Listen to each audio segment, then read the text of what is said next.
Lecture 1, Organon Aphorism 1. The sick. Homeopathy asserts that there are principles which govern the practice of medicine. It may be said that, up till the time of Hahnemann, no principles of medicine were recognized, and even at this day in the writings and actions of the old school there is a complete acknowledgement that no principles exist. The old school declares that the practice of medicine depends entirely upon experience, upon what can be found out by giving medicines to the sick. Their shifting methods and theories, and rapid discoveries and abandonment of the same, fully attest the sincerity of their acknowledgments and declarations. Homeopathy leaves allopathy at this point, and so in this manner the great division between the two schools is effected. That there are principles homeopathy affirms. The old school denies the existence of principles and with apparent reason, looking at the matter from the standpoint of their practice and methods.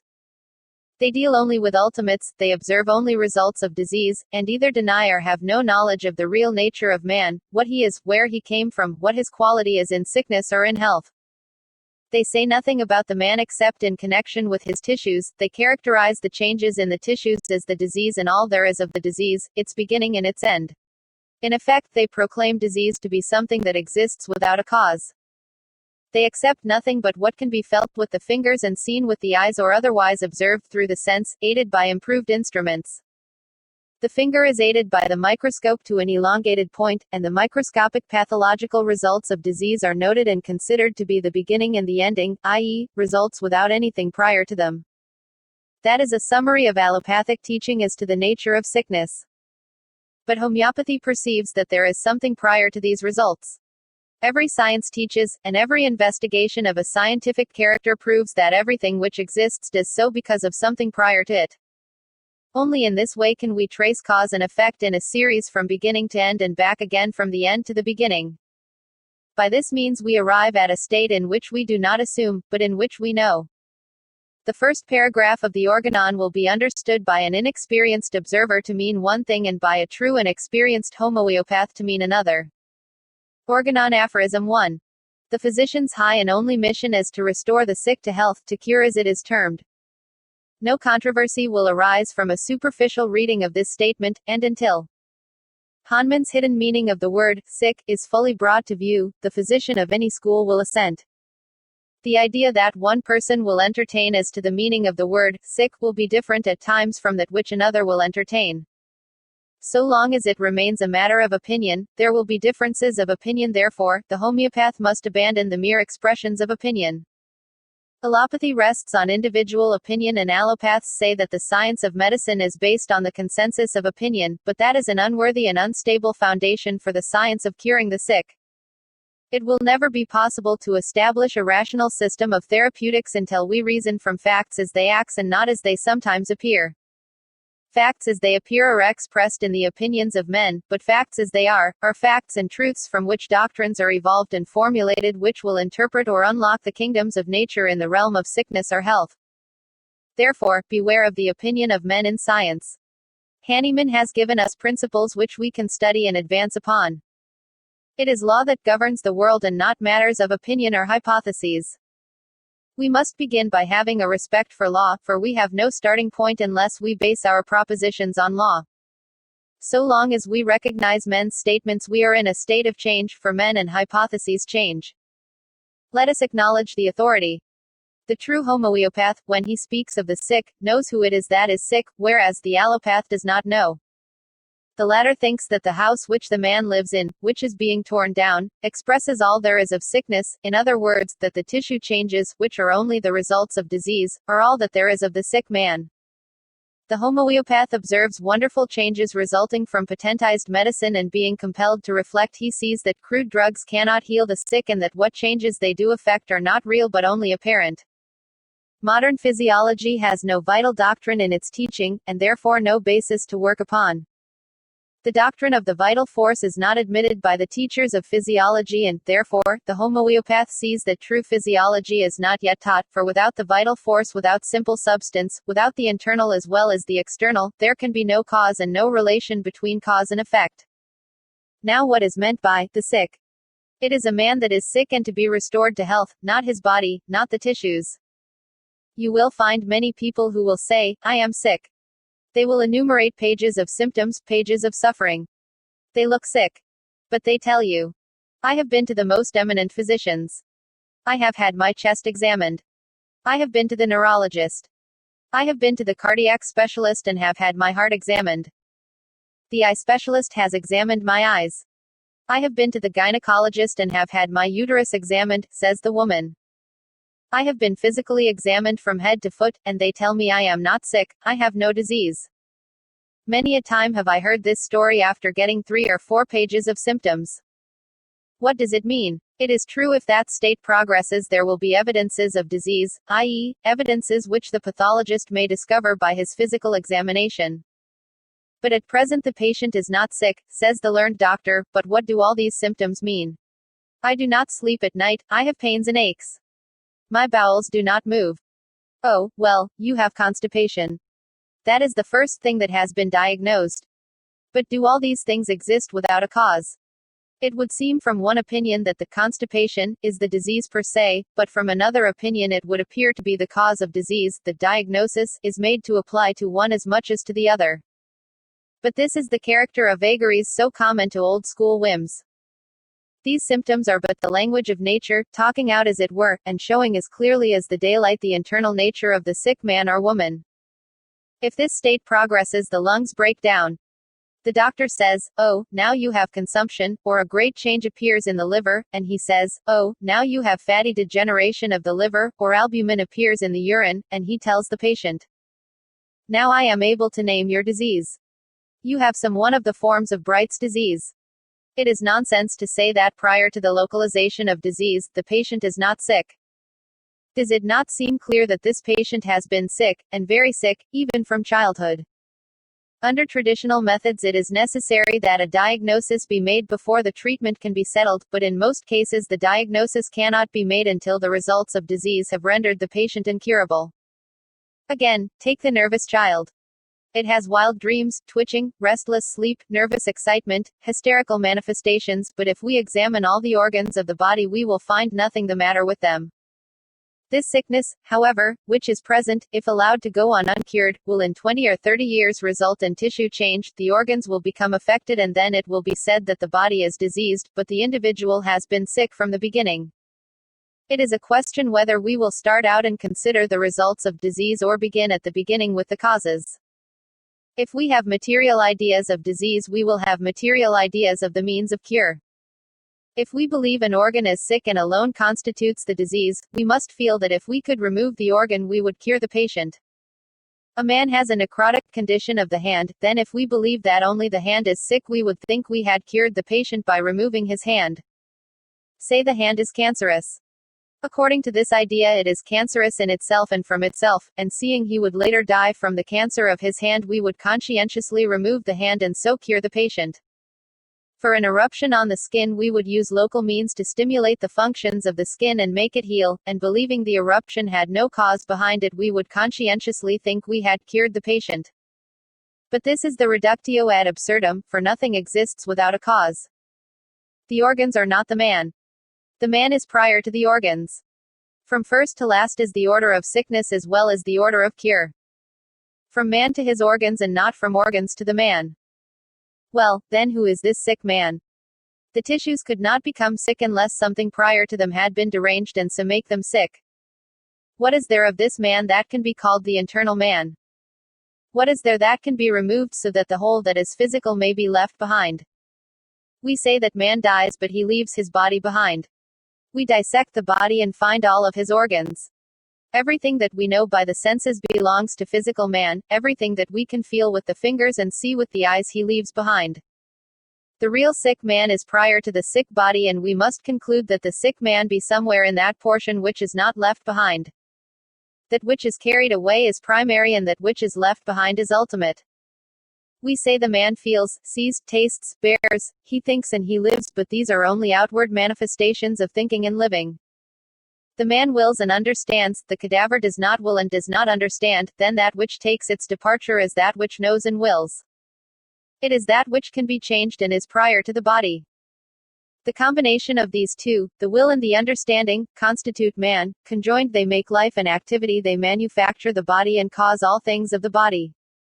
With the will and understanding operating in order we have a healthy man.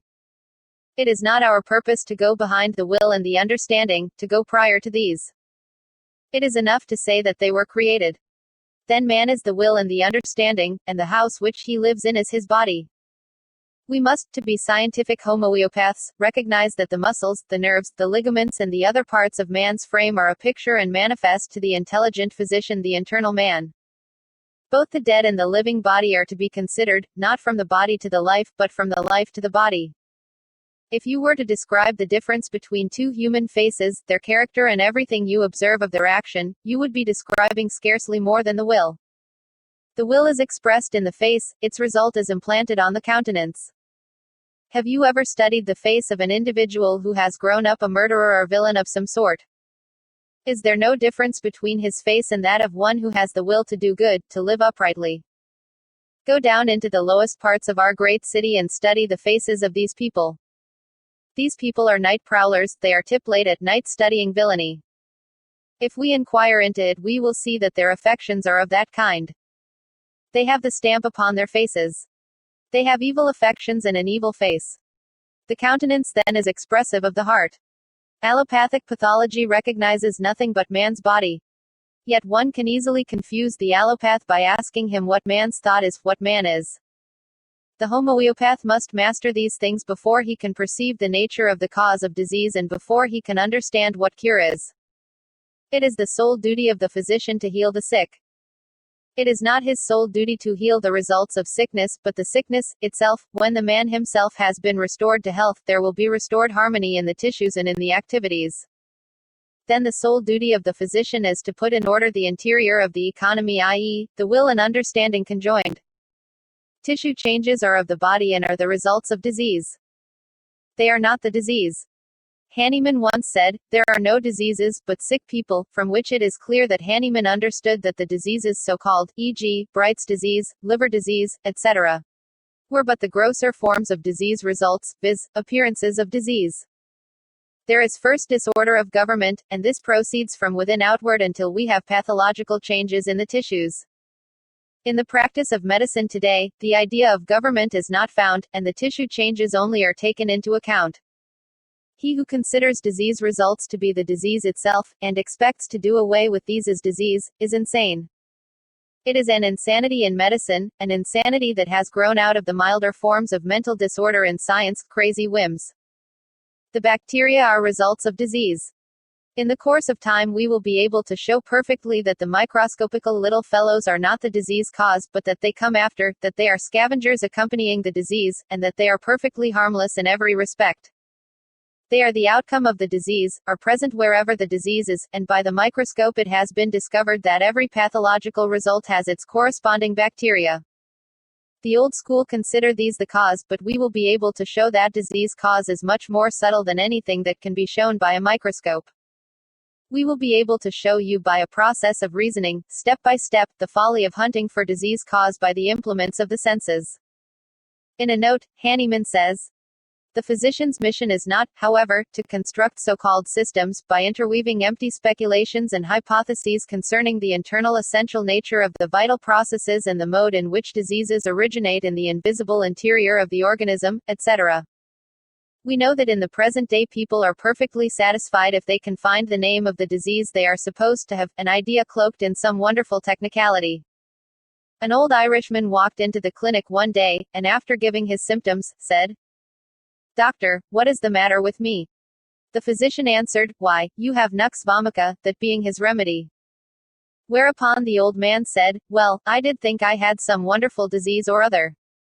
That is an outgrowth of the old-fashioned folly of naming sickness.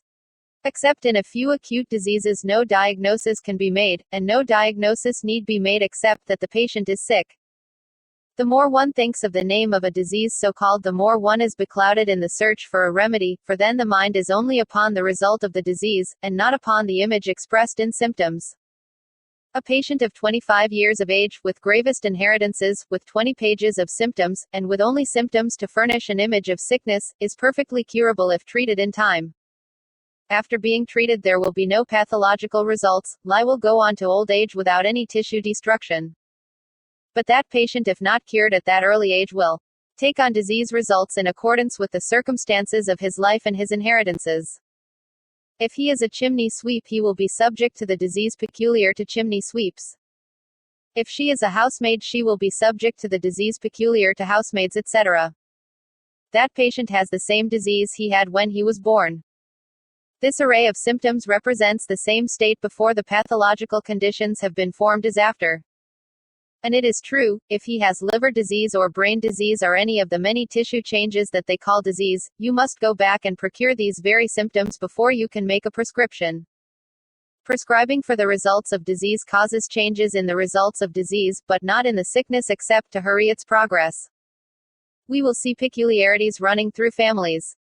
In the beginning is this primary state which is presented only by signs and symptoms, and the whole family needs the same remedy or a cognate of that remedy, but in one member of the family the condition runs to cancer, in another to phthisis, etc., but all from the same common foundation.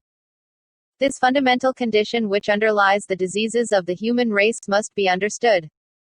Without a knowledge of this, it will be impossible to understand the acute miasmatic diseases, which will be considered later.